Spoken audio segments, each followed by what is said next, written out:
2 hari lalu kita dikejutkan dengan kezaliman yang dilakukan oleh kerajaan PAS Terengganu. Zalimnya manusia, zalimnya kerajaan PAS Terengganu. Apa yang mereka lakukan, sahabat semua, serta merta pada last minute sebelum program itu bermula, mereka telah membatalkannya. Kenapa mereka begitu takut? Hanya kerana Felkra mahu mengadakan program berbuka puasa bersama dengan Timbalan Perdana Menteri Datuk Seri Dr. Zahid Hamidi, sehingga mereka membatalkannya dan mereka terpaksa memindahkan ke tempat yang baru. Dikatakan mereka terpaksa berpindah dari malam sehingga ke subuh untuk menyiapkan lokasi yang baru itu. Ini sesuatu yang amat-amat mengejutkan. Jadi sahabat semua, saya ingin membawakan Anda untuk mendengar luahan dan juga ulasan daripada pihak media berkaitan dengan isu ini. Jadi sebelum saya teruskan, jangan lupa juga untuk terus support Orang Indo Channel dengan cara tekan butang subscribe, like dan share. Mari kita ikuti berita gempa hari ini. So ini dia sahabat semua, PAS yang zalim, rakus takutkan kerajaan Madani. Ini tindakan mereka. Jadi mari kita lihat kenyataan media ini. Kerajaan PAS Terengganu mempamerkan kezaliman dan kerakusan mereka kepada rakyat kerana takut terhadap kerajaan Madani. Timbalan Perdana Menteri Datuk Seri Dr. Ahmad Zahid Hamidi merangkap Menteri Kemajuan Desa dan Wilayah telah dijadualkan untuk menghadiri Majlis Santunan Kasih Ramadan bersama dengan peserta Felkra. Oleh itu, khemah telah dipasang di dalam perkarangan masjid keluar kawasan tersebut, bukan di dalam, di luar. Walau bagaimanapun, lain pula jadinya. Di saat akhir Jabatan Agama Negeri Terengganu, Kerajaan PAS Terengganu tidak memberikan kebenaran menggunakan kawasan masjid tanpa sebab yang jelas, kata pemegang akaun TikTok AAKJ World. Namun adat orang kampung, tetamu telah dijemput, maka majlis diteruskan juga. AAKJ World menyatakan bahawa tindakan rakus kuasa ini mengingatkan mereka pada peristiwa tahun 1999 bila mana pelajar tadika kemas dihalau dari sekolah mereka atas alasan menggunakan dewan milik kerajaan negeri. Jadi rupanya bukan sekali perkara ini dilakukan, tetapi sudah berulang kali dilakukan oleh kerajaan PAS dan Terengganu. Sekarang ini musim berbuka ataupun musim puasa. Tidakkah ada sekelimit hati hati yang suci, murni untuk bersama-sama memeriahkan Ramadan ini, tidak kira politik, tidak kira parti dan sebagainya. Tetapi kenapa harus bertindak? Kenapa harus bertindak zalim seperti ini? Satu pertanyaan yang begitu mengejutkan buat kita semua, sahabat semua. Jadi apa pandangan Anda? Anda boleh berikan komen di dalam ruangan komen. Dan satu lagi perkara yang lagi mengejutkan. Sekejap kita sambung.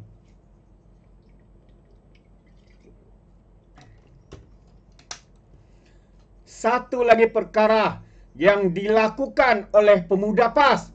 Propaganda mengarut yang mereka kononnya itu daripada DAP, tetapi mereka sendiri yang mereka agenda tersebut untuk membina persepsi kononnya ini yang sedang dilakukan oleh DAP.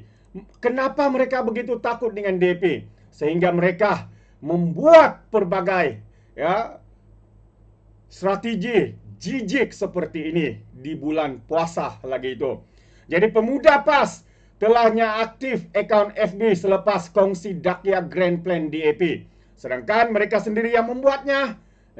Namun selepas ramai rakyat yang mengutuk tindakan daripada pemuda PAS ini, dikatakan mereka telah pun menyaaktif Facebook tersebut, tetapi sudah terlambat kerana rakyat telah pun screenshot dan ramai yang mengecam tindakan biadab, tindakan tidak bertemadun daripada pemimpin pemuda-pemuda PAS ini. Jadi Ketua Penerangan Pemuda PAS Pulau Pinang, Ibrahim Ani, dikatakan telah bertindak menyaktif akaun Facebook selepas berkongsikan imej bertajuk Dakyah Grand Plan DAP jika ke Putrajaya. Perkara itu didedahkan aktivis Najib Bakar yang menyifatkan pihak pembangkang cakap tidak serupa bikin apabila bimbang dikenakan tindakan Suruhanjaya Komunikasi dan Multimedia.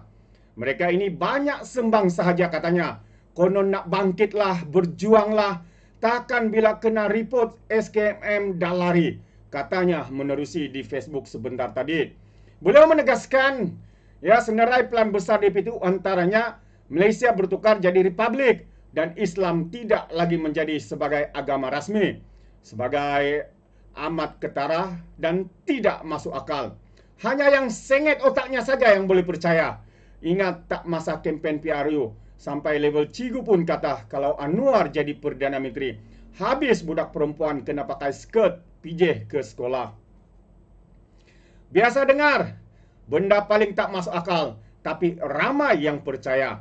Sekarang ini lepas 2 tahun, adakah anak perempuan hampa dipaksa pakai skirt soalnya? Tidak ada. Saya sendiri hantar anak saya setiap hari ke sekolah, tidak pula berlaku. Yang beragama Islam, bertudung dan sebagainya. Dan sehubungan itu Najib Bakar berpendapat Perikatan Nasional sebenarnya hilang arah hantaran tidak mampu bersaing dari segi polisi dan ekonomi. Faktanya, negeri-negeri yang ditakbir mereka semua di tempat tercorot. Masalah asas pun belum diselesaikan. Jangan kata nak cakap bab pelaburan. Pelabur tengok perangai Type W penyokong PAS pun depa nak tak berani masuk. Ekstrim sangat katanya.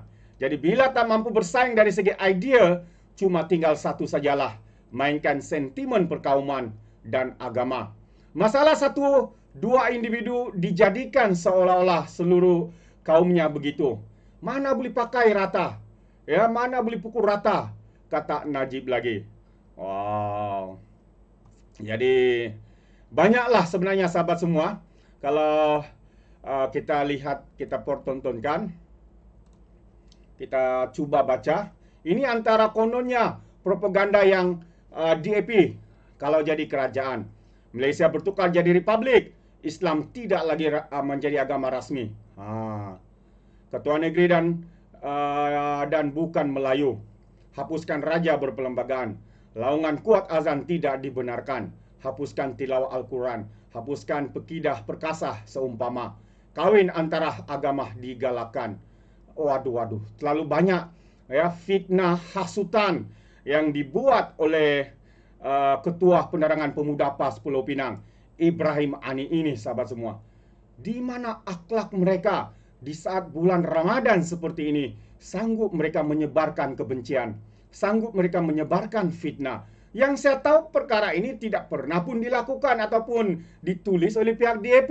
Yang nyata ini adalah daripada kepala otak mereka sendiri yang ternyata mustahil untuk dilakukan. Contohnya, Malaysia bertukar jadi republik, mustahil untuk dilakukan. Islam tidak lagi agama rasmi, mustahil untuk dilakukan. Ya, karena penaung agama kita adalah Majlis Raja-Raja dan segala keputusan itu harus diputuskan oleh Majlis Raja-Raja. Perkara itu tidak akan berlaku. Ketua negeri dan bukan Melayu. Ya, ini sebahagian. Ada yang bukan Melayu, ada yang Melayu. Itu tidak boleh dipersoalkan. Contohnya Sabah pernah berlaku bukan Melayu, bukan beragama Islam. Begitu juga Pulau Pinang. Dan yang lain-lain ini kebanyakannya semua beragama Islam. Jadi itu tidak menjadi isu. Hapuskan raja berperlembagaan. Ini lagi satu hasutan yang tidak masuk akal. Laungan kuat azan tidak dibenarkan. Ini satu fitnah. Perkara ini tidak pernah pun berlaku di Pulau Pinang. Ya, YB Stevenson sendiri mengakui beberapa kali azan dimainkan. Ya, kalau Anda pergi ke Pulau Pinang, Anda sendiri dapat mendengarnya. Hapus tilawah Al-Quran. Ini satu penipuan. Katanya hapus, tapi sebenarnya tahun lalu ada, tahun ini belum ada lagi. Hapus pekuda perkasah dan macam-macam lagi. Tuduhan dan hasutan yang dilakukan oleh pihak penghasut pemuda-pemuda PAS ini. Yang nyata, apabila laporan polis telah dibuat, mereka telah menyeaktifkan posting itu, tetapi malangnya laporan polis telah dibuat, posting itu telah di-screenshot, dan kita harap laporan polis dibuat terhadap Ketua Penerangan PAS di Pulau Pinang ini. Dan tindakan tegas harus diambil segera. Dan sehingga ke hari ini, kita masih belum mendengar kenyataan daripada Menteri Besar Terengganu, ya, apabila mereka kerajaan PAS Terengganu membatalkan program berbuka puasa yang dianjurkan FREKRA dan jemputannya Timbalan Perdana Menteri. Mengunci mulut, tidak tahu arahan siapa, tidak tahu, ya, adakah itu keputusan mereka. Yang nyata, ramai rakyat di luar sana menganggap zalimnya manusia, zalimnya kerajaan PAS Terengganu.